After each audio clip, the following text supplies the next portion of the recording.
Assalaamu alaikum warahmatullahi wabarakaatu jedheetan eegalaa duraan dursa walaloo kiyyaa ifee ibsi addunyaa nabiin rabbii keenyaa erga inni dhufee rahmataa fi nageenya qajeelfama guutuu jiruu fi jireenya qur'aana hadiisaan faayee jiruu keenya haqa haadhaaf abbaa seerri isaa diigamee sirreessee deebisuuf qur'aana nuuf buusee cunqursaa fi dhiibbaa garmalee baay'atee haqni ollaa badee namni wal rakkisee akka hin tarkaanfannee duubatti wal harkisee nabiin rabbii dhufee haqa isaa nuuf ibse ollaa ofii kabajuu hojiidhaan mul'isee dubartiin miidhamtee mirga jiruu dhabdee addunyaa kanarraa dhabamuu jalqabde kenneef mirga jiruu haqa guutuu fidee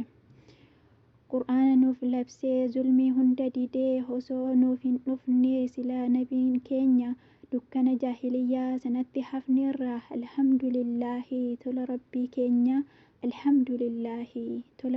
keenya yaa jaalallee rabbii ergamaa kaaliqaa jaalatamaa namaa ifa baasaa haqaa maanurraa fagaattee irra caalaa namaa